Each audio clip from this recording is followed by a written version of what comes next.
할렐루야. 힘차게 한번 선포하겠습니다. 우리 다 같이 두 주먹 한번 불끈 져 보시고요. 힘차게 예수! 예수! 예수 이름에 능력 있습니다. 할렐루야. 할렐루야. 여러분 예수 이름에 능력 있음을 믿으십니까? 그 능력 있음을 믿음으로 예수 이름을 붙잡고 예수 이름으로 기도하며 살아갈 수 있는 우리 모두가 되기를 주님의 이름으로 축복합니다. 여러분 이제 여름입니다. 여러분 여름은 교회적으로 볼 때 각 교육부서에 신앙훈련을 위한 여름 행사가 있는 계절이 바로 여름이죠. 방학을 활용하여서 이제 우리 학생 청년들이 해외 단기 선교도 가고 또한 여름 성경학교와 수련회를 하며 다음 세대가 하나님을 뜨겁게 만나고 신앙심이 깊어지는 참으로 중요한 그런 계절이 바로 여름입니다. 그 기대가 되고 중요한 여름이라는 계절이 왔어요. 그래서 오늘은 우리 은강교회의 다음 세대가 여름 성경학교와 수련회를 통해서 하나님을 만나는 믿음의 세대가 될 수 있도록 우리 어른들이 마음껏 축복하는 마음으로 위해서 기도하는 그런 다음 세대를 세워나가는 시간이 되었으면 좋겠습니다. 우리가 그 일을 위해서 이제 우리 어른들의 사명이 무엇인지를 함께 살펴봤으면 좋겠어요. 정말 우리가 사랑하는 다음 세대, 우리의 자녀들, 손주들이 정말 믿음의 세대로 일어날 수 있도록 우리가 세울 수 있도록 우리 어른들이 감당해야 될 사명, 내가 감당해야 될 사명, 그것이 무엇인지 우리가 함께 살펴보며 은혜를 나누도록 하겠습니다. 여러분 지금 우리의 자녀 세대, 여러분들의 손주 세대가 되는 우리 어린아이들, 학생, 청년들, 청소년들이 어떠한 삶을 살고 있는지 아십니까? 우리 아이들이 다음 세대가 여러분들의 자녀와 자손들이 손주들이 어떤 시대를 살고 있는지 여러분 아시냐고요. 뭐 내가 그냥 편하게 잘 살고 있으니까 뭐 애들도 뭐 편하게 잘 살고 있겠지. 혹시 이렇게 생각을 하시나요? 아니에요. 여러분 잘 들어보십시오. 주관적 행복 지수라는 게 있어요. 주관적 행복 지수. 말 그대로 주관적 행복 지수란 뭐냐? 사람들이요 스스로의 삶의 전체적인 질을 스스로 판단하고 평가하는 거예요. 주관적으로. 객관적으로 뭐가 있으니까 행복하다 이게 아니라 내가 우리 가정에서 이 나라에 태어나서 살아가면서 주관적으로 내 생각으로 내가 얼마만큼 행복하냐, 그 행복 지수를 따지는 게 주관적 행복 지수입니다. 자, 우리나라 평균 이 행복 지수가 몇 점일까요? 10점 만점 중에 올해 보고서에 따르면은요 10점 만점 중에 우리나라 주관적 행복 지수는요 5.951점. 대략 한 6점 정도 되는 거죠. 6점이 조금 안 되죠. 10점 만점 중에. 그러니 5점을 중간을 간신히 넘은 거예요. 여러분 이와 같은 5.951점이라는 우리나라 사람들, 다음 세대들의 이 행복 지수는요. 경제협력개발기구인 OECD 정회원국 38개국 중에서요. 35번째입니다. 35등이에요. 35등. 그러니 이 지표가 말해주는 게 뭐예요? 지금 우리 자녀들의 삶은 별로 행복하지가 않다는 거예요. 살고는 있어요. 여기 여러분들뿐만 아니라 여기 앉아있는 우리 학생 청년들이 살고는 있는데 이들의 삶이 그다지 별로 행복하진 않다는 거예요. 모르죠. 또 하나님을 잘 믿는 우리 주의 청년들은 이 통계와 상관없이 막 기쁘고 즐겁게 행복하게 살 수도 있겠죠. 여러분 어찌됐든 이 나라의 젊은이들이, 어린아이들의 학생 청년들이 행복지수가 높지가 않다는 거예요. 어른들도 마찬가지고요. 그러다 보니 가출 충동을 느끼는 아이들이요 5명 중에 1명이라는 거예요. 여기 딱 청년들이 하나, 둘, 셋, 넷, 5명이 앉아있네요. 그럼 이 청년들 중에 5명 중에 1명은 가출 충동을 느낀다는 거예요. 그리고 더 심각한 것은 청소년들 10명 중에 1명은요 자살 충동을 느낀다는 겁니다. 여러분 이 데이터는요 그냥 집 나가볼까 이게 아니라 너무 싫어, 진짜 살기 싫다, 그 진짜 죽고 싶은 마음이 드는 아이들이 10명 중에 1명이라는 거예요. 우리가 보는 아이들의 10명 중에 1명은 죽고 싶은 마음을 갖고 살아가는 애들이라는 거고요. 우리가 보는 아이들의 5명 중에 1명은 이놈의 집구석 나가버리고 싶다, 가출하고 싶어하는 아이들이라는 거예요. 여러분 얼마나 끔찍하고 얼마나 심각한 세대가 되어가고 있냐 이거예요. 여러분 우리나라 대학 입시생들, 뭐 대학 입시생들 하면 우리가 고3만 생각할 수 있는데 사실 우리나라 대한민국은요 애들이 태어나면서부터 입시생이에요. 막 애들은요 자라면서 막 4살, 5살만 되면은 뭐 별의별 걸 다 가르치고요 배우고요 장난이 아닙니다 여러분. 우리가 그렇게 안 키워서 안 그런 줄 착각하시는데요 세상은 그렇지 않아요. 그런데 한번 생각해 보십시오. 대학교를 가기 위해서 아이들이 그 공부하는 과정 가운데 몇 문제를 푸는지 아세요? 100만 문제를 푼답니다. 시험 준비를 하면서 100만 문제를 푼대요. 근데 그 100만 문제를 이제 초등학교, 중학교, 고등학교 12년이잖아요. 12년 동안 100만 문제를 나누면은 몇 문제인지 아세요? 1년 동안 83,330문제를 푸는 거예요. 1년에. 근데 그거를 또 하루로다가 환산을 하면은 365일로 딱 나누잖아요. 그러면은요. 하루에 1년 내내 매일매일 228문제를 푸는 거예요. 뭐 228문제 별거 아닌 것 같네? 그렇게 생각할 수 있는데 그 228문제를요. 한 문제 푸는데 한 2분 걸린다. 계산을 하면은 자그마치 하루에 7.6시간이 걸리는 거예요. 그리고 만약에 한 문제를 푸는데 1분밖에 안 걸린다. 그러면은요. 그래도 하루에 약 4시간은 앉아서 애들이 초등학교 1학년 때부터 고등학교 3학년 때까지 4시간은 앉아서 문제를 푼다는 그런 데이터가 나온다는 거죠. 저는 이 통계를 보면서 우리 애는 그렇게 살고 있지 않은 것 같은데 우리 애는 뭐 그렇게 문제 안 푸는 것 같은데 라고 생각을 했지만 어찌됐든 우리나라의 평균치 이 데이터를 보면은 우리 아이들이 그렇게 공부를 하며 찌들어가고 있다는 거예요. 여러분 그러니 이 애들이요 다른 일을 할 시간이 있을까요 없을까요?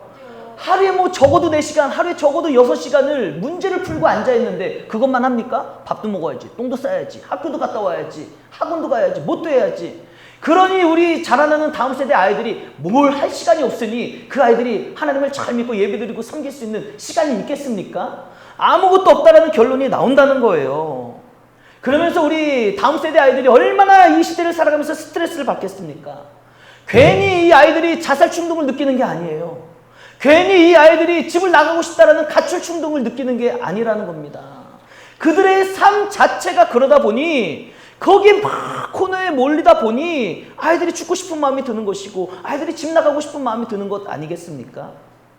그렇게 주의식 교육에 입시 중심의 교육을 하다 보니 여러분 요즘 애들의 인생은요 다 바닥이래요. 다 바닥이랍니다.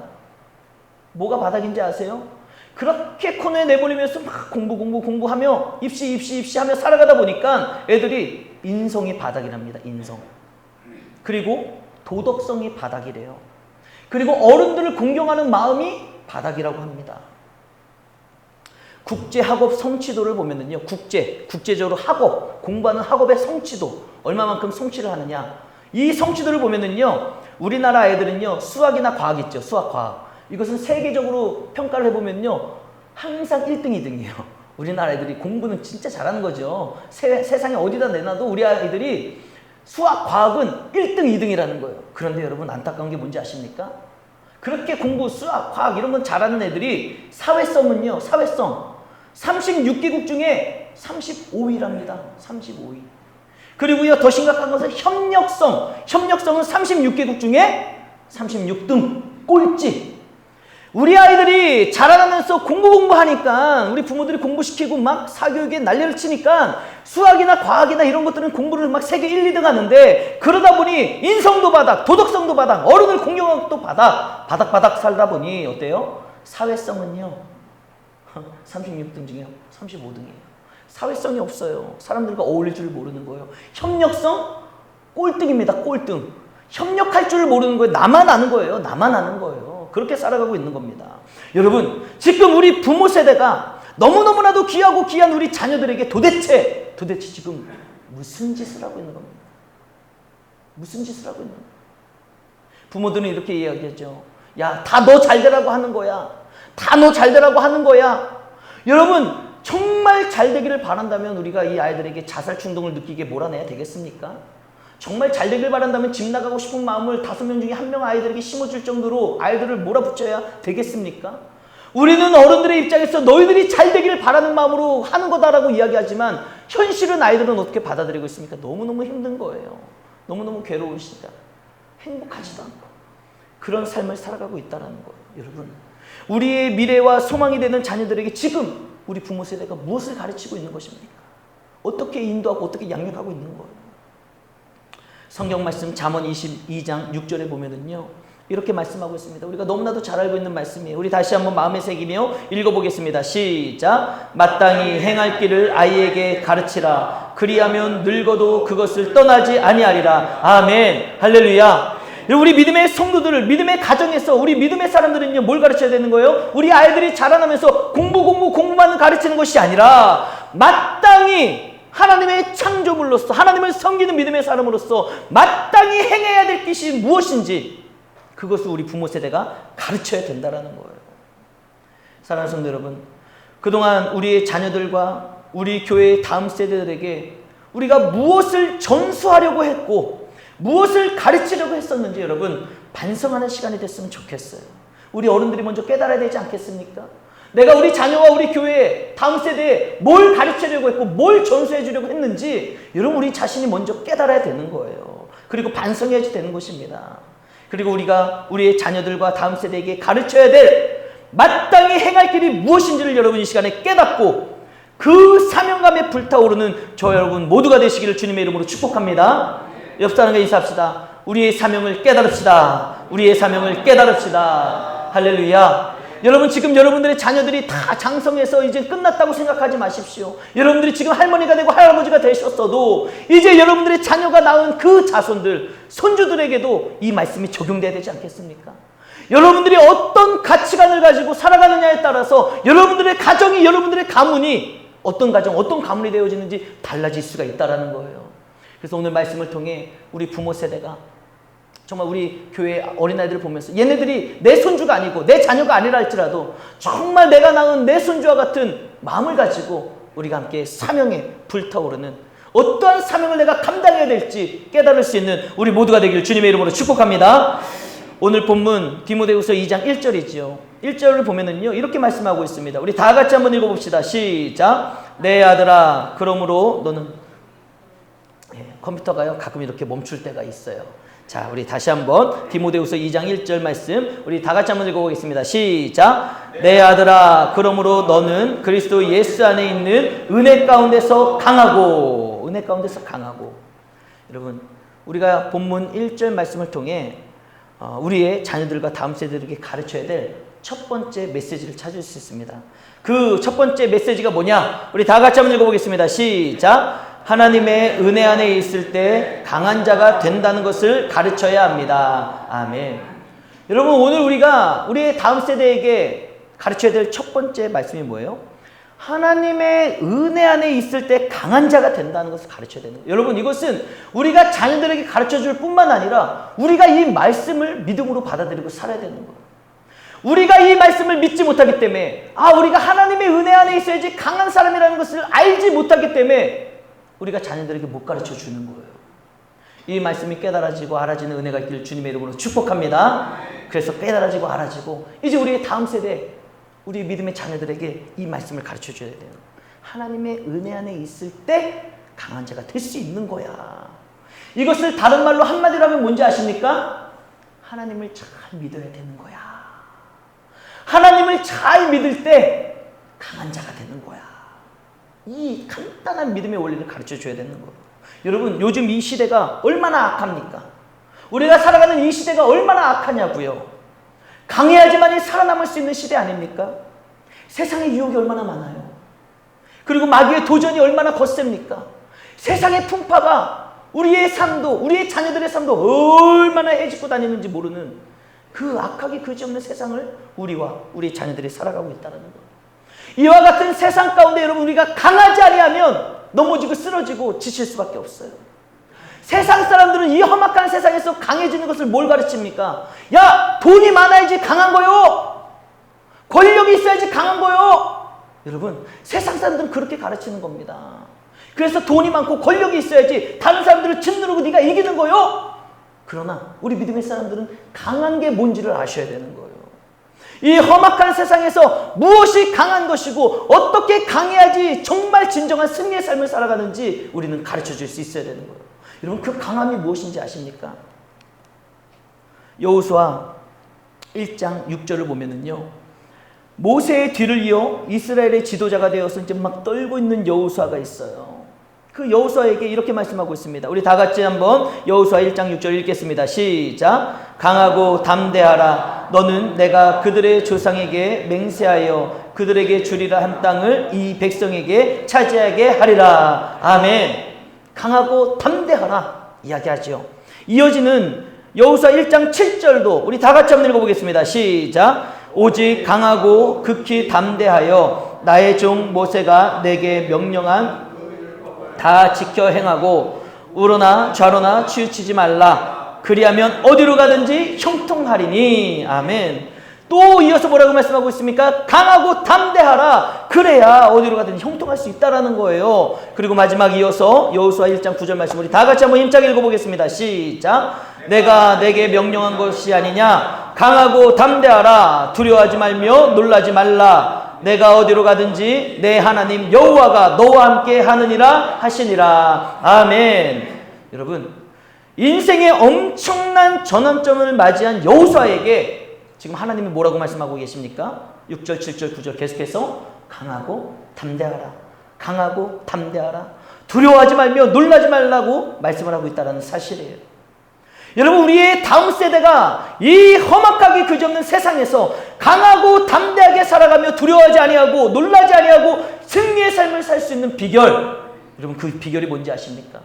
방금 읽은 여호수아 1장 6절, 7절, 9절의 말씀을 보십시오. 이 말씀을 지금 누가 누구에게 하시는 말씀이에요? 여호와 하나님이 여호수아에게 하고 있는 말씀. 여호수아에게. 지금 여호수아가 두려워 떨고 있는 그 상황 가운데, 그리고 여호와 하나님께서 주신 이 말씀 중에 오늘 우리가 읽은 9절의 마지막 말씀 빨간색을 보십시오. 뭐라고 말씀하고 있습니까? 내가 어디로 가든지 너의 하나님 여호와가 너와 함께 하시느니라. 여러분, 그러므로 우리가 우리의 다음 세대와 자녀들에게 가르쳐줘야 될 명제가 있다면 그것이 무엇입니까? 너희가 이 세상 가운데 험악하기 없는 세상을 살아갈 때 여호와 하나님께서 너와 함께 하시기 때문에 너는 두려워하지 말고 강하고 담대하게 살아야 된다는 거예요. 오늘 본문 1절을 보면은요, 은혜 가운데에서 강하고 라는 말이 있어요. 여러분, 이 은혜 가운데서 강하고 라는 말씀이 무엇입니까? 바로 이 말씀은요, 하나님의 은혜 안에서 우리는 강할 수 있다라는 말씀을 하고 있는 거예요. 다른 것이 아니라 내가 하나님의 은혜 안에 있을 때, 내가 하나님을 잘 믿을 때, 그 하나님이 나와 함께 하실 때 강할 수가 있다라는 거예요. 그러므로 우리의 자녀들과 다음 세대들에게 우리가 마땅히 가르쳐줘야 될 첫 번째 믿음이 무엇입니까? 하나님 안에 있어야만 우리는 강해질 수 있다라는 진리예요. 할렐루야. 하나님의 은혜 안에 있을 때만 우리가 강할 수 있다. 여러분, 잊지 마십시오. 우리를 강하고 담대하게 해주는 것은요, 다른 힘이 아니에요. 우리를 강하고 담대해지게 하는 것은요, 물질이 아니고요, 우리가 많이 배운 지식이 아닙니다. 내 주변에 있는 사람들이 날 강해해준다고 착각하지 마십시오. 내 백이 든든한 부모가 든든한 사람들이 나를 강해해준다고 생각하지 마십시오. 그렇게 가르쳐서도 안 됩니다. 우리의 자녀와 자손들이 다음 세대가 강해질 수 있는 비결은 뭐예요? 오직 여호와 하나님 안에 있을 때, 아까 전에 말씀을 서론에서 시작하면서 드린 것처럼 한마디로 말하면 뭐예요? 네가 하나님을 잘 믿어야지 하나님이 너를 강하게 해주시는 거야. 네가 시험을 준비하고 있니, 아들아? 네가 삶을, 결혼을 준비하고 있니, 딸아? 네 인생 가운데 네가 강할 수 있는 것, 승리할 수 있는 비결은 다른 것이 아니란다. 하나님을 잘 믿고 하나님의 은혜 안에 있을 때 하나님이 너의 인생을 강하게 하시고 붙잡아 주시고 너의 삶을 축복해 주신단다. 할렐루야. 이 믿음을 가르쳐 줄 수 있는 부모가 되셔야 된다는 거예요. 하나님을 잘 믿어야지, 하나님의 은혜 안에 있어야지 진정한 승리의 삶이요 강한 삶을 살 수 있단다. 이것을 가르쳐주지 아니하니 아이들이 뭘 추구하며 살아가는 거예요.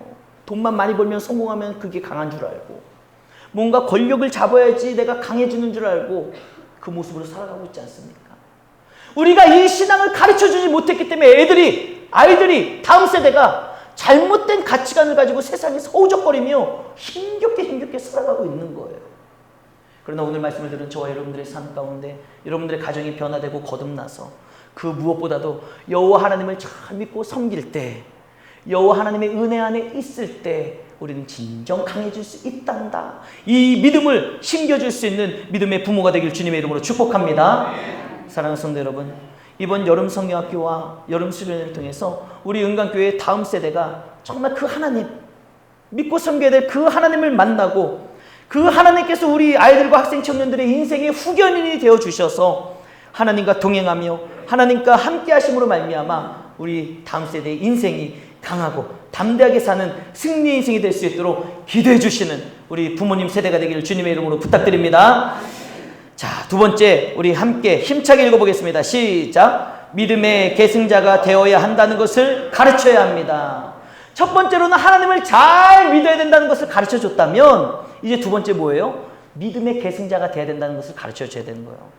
우리만 믿고 끝나는 것이 아니라, 우리의 자녀들만 믿고 끝나는 것이 아니라 너희들이 배운 그 믿음을 어떻게 해야 된다는 거, 우리 자녀들도 이제 믿음의 계승자가 돼서 믿음을 전수하고 교회를 세워나가는 사명을 감당하며 살아가야 된다는 것을 우리의 다음 세대들에게 우리가 가르쳐 줘야 된다는 거예요. 여러분, 성경에 보면은 믿음의 계보를 이어 믿음의 계승자가 되었던 많은 인물들이 있습니다. 먼저 구약 성경에 보면은 족장 시대에 누가 있어요? 아브라함, 이삭, 야곱. 아브라함과 이삭, 야곱이 어떻게 된 거예요? 아버지의 믿음과 신앙을 이어받아 믿음의 족장이 되고 믿음의 가문을 이룬 것 아니겠습니까? 여러분, 이게 바로 믿음의 계승자가 돼야 된다는 거예요. 아브라함 때의 믿음이 끝나서는 안 됩니다. 그 믿음이 자녀에게, 이삭에게, 또 그 자녀의 야곱에게 이어지듯이 우리가 믿음의 계승자를 세워나가야 되는 것이죠. 또한 신약에서는요, 예수님의 삶을 보고 배운 제자들이 믿음의 계승자가 됐습니다. 그래서 제자들이 어떻게 했어요? 예수님 하늘로 승천하시고 올라가신 이후에 그 제자들을 통해서 이 땅에 교회가 시작됐잖아요. 그 교회를 세워나가고 오늘날까지 교회가 이루어진 게 바로 믿음의 계승자의 삶을 살아온 것이고, 우리가 그 믿음의 계승자가 되어 오늘날 교회를 세워나가는 것 아니겠습니까? 이게 바로 믿음의 계승자의 삶이에요. 그 가운데 우리가 본받고 가르쳐야 할 그 관계, 믿음의 계승자의 샘플로 엘리야와 엘리사의 이야기를 잠깐 나누도록 하겠습니다. 우리 열왕기하 2장 9절 말씀 우리 다 같이 한번 읽어보겠습니다. 시작. 건너매 엘리야가 엘리사에게 이르되 나를 내게서 데려감을 당하기 전에 내가 내게 어떻게 할지를 구하라. 엘리사가 내게 있게 하소서 하는지라. 아멘. 여러분, 이 말씀에 보면 엘리야와 엘리사가 나오고요. 엘리야가 무엇을 말하는지, 엘리사가 무엇을 대답하는지를 잘 보셔야 됩니다. 먼저 엘리야는요, 잘 보세요. 죽음을 보지 않고 하나님의 나라로 들림받은 사람 중에 한 사람이죠. 에녹과 엘리야, 두 사람뿐이 없습니다. 죽음을 보지 않고. 근데 중요한 게 뭔지 아세요? 이제 엘리야가 하나님의 나라에 갈 거를 알았어요. 아, 하나님께서 나를 죽음을 보지 않고 나를 데려가시겠구나, 이걸 알았어요. 이 두 사람 빼고는 사실 우리는 다 어떤 사람들이에요? 죽어야지만이 하늘나라 갈 수 있는 사람들이잖아요. 다른 말로 하면 지금 엘리야가 어떤 상황이에요? 죽기 일보 직전이나 마찬가지인 거예요. 우리로 따지면. 물론 죽음 보지 않고 하늘나라 갔지만, 여러분 잘 보세요. 지금 엘리야는 마지막 이 세상에 살면서 하늘나라 가기 전에 엘리사에게 뭐라고 이야기합니까? 나를 너에게서 데려감을 당하기 전에, 다른 말로 하면 뭐예요? 내가 죽기 전에 내가 너에게 어떻게 행할지를 구하라. 말해봐. 여러분, 우리 부모 세대는요, 이 땅을 떠나 하늘나라에 가기 전에 우리 자녀 세대와 다음 세대에게 무엇이 필요한지를 살펴봐야 되는 거예요. 무엇이 필요한지를 살피고 정말 필요한 것을 남겨줄 줄 알아야 된다는 거죠. 지금 엘리야가 그 모습이에요. 지금 하늘나라 가기 전에, 이제 엘리사와 헤어지기 전에, 아, 야, 엘리사야, 내가 너한테 뭘 남겨줘야 되겠니? 너 무엇을 원하니? 가장 필요한 것을 생각하지 않겠어요? 엘리야의 마음이 그렇다는 거예요. 우리가 그와 같은 엘리야의 마음이 있어야 됩니다, 여러분. 우리 자녀와 다음 세대에게 내가 무엇을 남겨줄 수 있을지, 무엇을 남겨줘야 될지, 무엇이 우리 자녀와 우리 다음 세대에 무엇이 필요한지를 엘리야처럼 구하고 물어보고 알아보고 무엇을 전수해줘야 될지를, 그런 노력이 우리의 삶 가운데 있어야 된다는 거예요. 세상의 부모들은요, 사실 세상 따질 게 뭐 있어요. 우리도 사실 매한가지죠. 여러분, 많은 사람들이, 부모들이 자녀들에게 뭘 남겨주고 싶어 합니까? 유산, 돈, 건물, 땅. 여러분, 그게 잘못됐다는 건 아니에요. 근데 많은 사람들이 그것만 남겨주려고 하는 게 잘못됐다는 거죠. 어떻게 하면 세금 없이 증여세를 내지 아니하고 내 재산을 자녀들에게 많이 남겨줄 수 있을까를 얼마나 많은 부모들이 고민하고 유튜브를 찾아보고 세무사를 찾아보고 배우고 알아보고 나아가는지 모릅니다. 여러분, 세상의 부모들은요, 그것이 중요하다고 생각하는 거예요. 돈이 중요하기 때문에. 왜? 내 자식들이 내가 물려준 유산으로 좀 잘 살았으면 좋겠으니까, 고생 안 했으면 좋겠으니까. 이게 나쁘다는 건 아닙니다. 그러나 여러분, 잘 들어보십시오. 우리 믿음의 부모는요, 먼저 우리 자녀들의 다음 세대가 어떻게 하면 영적으로 깨어 하나님의 자녀답게 하나님과 동행하며 살 수 있을까를, 어떻게 하면 하나님을 잘 믿는 우리의 자녀와 자손들이 될 수 있을까를 여러분 고민하고 또 고민하며, 정말 사랑하는 우리 자녀들과 다음 세대가 필요한 영적 유산을 먼저 물려줄 수 있어야 되는 거예요. 할렐루야. 할렐루야. 영적 유산 물려주기 싫습니까? 아니지요. 그럼 아멘으로 화답하십시오. 영적 유산을 물려줘야 합니다. 자, 의식적으로라도 하십시오. 중요하기 때문에 그래요. 여러분, 우리가 먼저는 영적 유산을 우리 자녀들에게, 자손들에게 물려줄 수 있는 부모가 되셔야지 되는 거예요. 영적 유산 뭐예요? 한마디로 말하면 하나님을 잘 믿는 자녀가 되도록 이 영적 유산을 물려주셔야 되는 거예요. 그 다음에 여러분 재산을 물려주십시오. 이 선행돼야 될 하나님을 잘 믿는 믿음의 영적 유산이 물려지지 아니하고 그저 육신의 재산만 물려주면은요, 그 아이들이 여러분들의 바람대로 잘 살 수 있을 것 같습니까? 그 중에는 잘 사는 애들도 있겠죠. 그러나 대부분의 아이들이요, 그 영적인 유산과 하나님의 말씀과 정직함과 거룩함을 배우지 못하고 유산으로 물려받지 못하고 물질만 물려받는 사람들은요, 대부분 탕진합니다. 대부분 그 물질이 오히려 독이 돼서 죄 가운데 타락되는 도구로 사용되는 경우가 더 많아요. 그 물질 때문에 바람피는 경우가 더 많습니다. 그 물질 때문에 마약하는 경우가 더 많이 있다는 거예요. 여러분, 그동안 한국 사회의 마약 누구의 특권이었습니까? 고위층 자제들이나 부잣집 자식들이나 마약을 했던 것 아니겠습니까? 그들이 돈이 있으니까 마약을 하는 거예요. 공허하니까 마약을 하는 거예요. 어떻게 살아야 될 줄 모르니까 그런데 돈은 있지. 그러니 그 돈을 활용해서 타락하고 음란함에 빠지고 죄악의 도구로 사용되어지는 것 아니겠습니까? 여러분, 우리가 믿음의 유산을 물려주고 물질의 유산도 물려줘야 되는 이유는 단 한 가지입니다. 우리들의 가치관이 바뀌어야 돼요. 내가 내 자녀들에게 재산을 물려줘야 되는 이유는 여러분 기억하십시오. 뭔지 아십니까?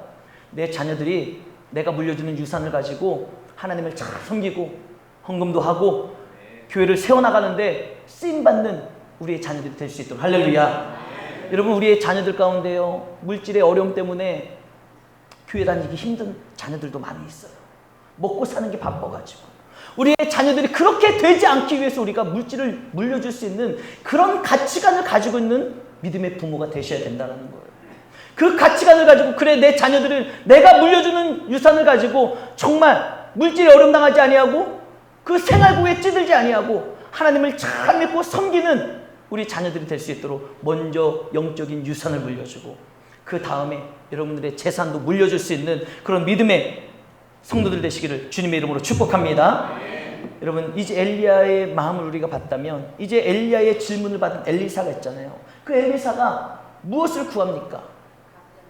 그렇죠. 우리 다 같이 한번 읽어보겠습니다. 시작. 엘리사가 이르되 당신의 성령이 하시는 역사가 갑절이나 내게 있게 하소서. 아멘. 여러분, 우리는 이 말씀을 오해하기가 쉽습니다. 오해할 때가 많아요. 어떻게 오해를 합니까? 아이고, 엘리사가 그냥 욕심도 얼마나 사나운지 뭘 줄까 구했더니 아이고, 대답하는 거 봐봐. 저는 스승님의 성령의 역사하심을 갑절이나 주십시오. 야, 욕심도 사납다 라고 우리가 오해를 할 수가 있어요. 그러나 여러분, 그런 오해를 왜 하는지 아세요? 내 가치관으로 성경을 보니까 그런 오해를 하는 거예요. 내가 보기에 아이고, 저거 2배나 능력 달라고 저거 욕심쟁이네. 내 가치관으로 보니까 그런 오해를 하는 거예요. 여러분, 이 말씀은요, 그렇게 오해하시면 안 돼요.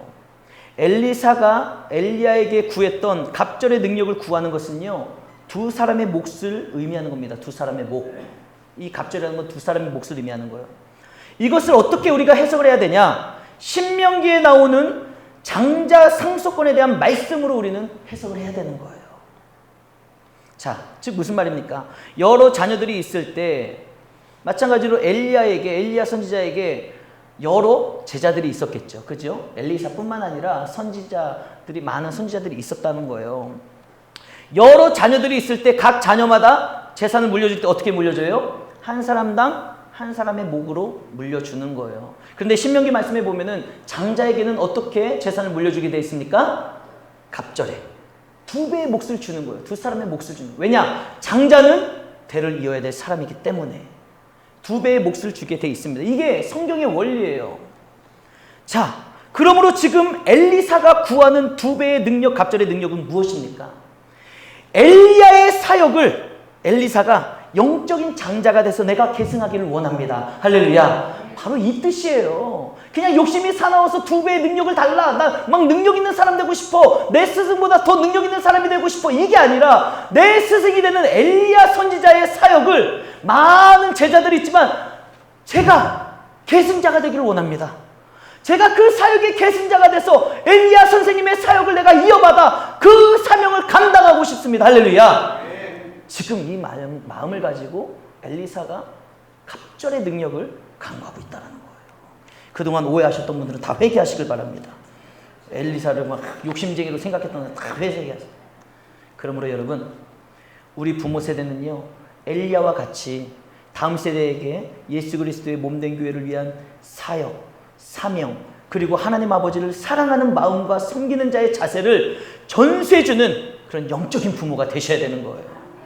그리고 우리 다음 세대는요, 엘리사처럼 우리의 신앙을 전수받아 신앙의 계승자가 될 수 있도록, 그래서 아브라함의 신앙을 이어받은 이삭의 신앙을 이어받은 야곱이 나타났던 것처럼 우리의 자녀와 다음 세대는 우리의 신앙을 물려받는 신앙의 계승자가 될 수 있도록 우리가 자녀들을, 다음 세대를 이끌어주고 밀어주고 축복해주고 그들을 잘 양육하며 함께 세워나가는데 힘쓰고 기도하는 우리 부모님이 되어야 될 줄로 믿습니다. 오늘 본문 2절을 보십시오. 우리 다 같이 한번 읽어보겠습니다. 시작. 또 내가 많은 증인 앞에서 내게 들은 바를 충성된 사람들에게 부탁하라. 그들이 또 다른 사람들을 가르칠 수 있으리라. 아멘. 할렐루야. 여러분, 충성된 사람들에게 뭘 부탁하라? 내가 본 증인이 되어지는 삶을, 예수 그리스도를, 신앙을, 믿음을 부탁하라는 거예요. 왜? 그 충성된 사람들에게 부탁하면 그 충성된 사람들이 어떻게 한다는 거예요? 또 다른 사람들에게 가르친다는 거예요. 그러면 그 사람들은 어떻게 될까요? 또 다른 사람들에게 가르치는 거예요. 여러분, 이것이 바로 신앙의, 믿음의 계승자의 삶을 살아가는 모습입니다. 우리 은강교회가 그렇게 됐으면 좋겠어요. 여러분들이 그런 성도가 됐으면 좋겠습니다. 내 자녀와 내 자식이 아니라 할지라도 이 마음을 가지고 정말 우리 학생들에게, 청년들에게, 어린아이들에게 우리가 믿음의 계승자가 돼서 우리의 신앙을 전수해 줄 수 있고, 그래서 우리 은강교회가 정말 우리 세대에 문 닫고 끝나는 망하는 교회가 아니라 우리 다음 세대가 또다시 교회를 세워나가고 그 다음 세대가 또 신앙을 전수하여 또 교회를 더 든든히 세워나갈 수 있는 그런 복된 교회가 되길 주님의 이름으로 축복합니다. 사랑하는 성도 여러분, 우리 모두가 충성된 사람들이 되셔서 다음 세대에게 신앙을 전수하고 가르칠 수 있는 믿음의 성도가 되기를 주님의 이름으로 축복합니다.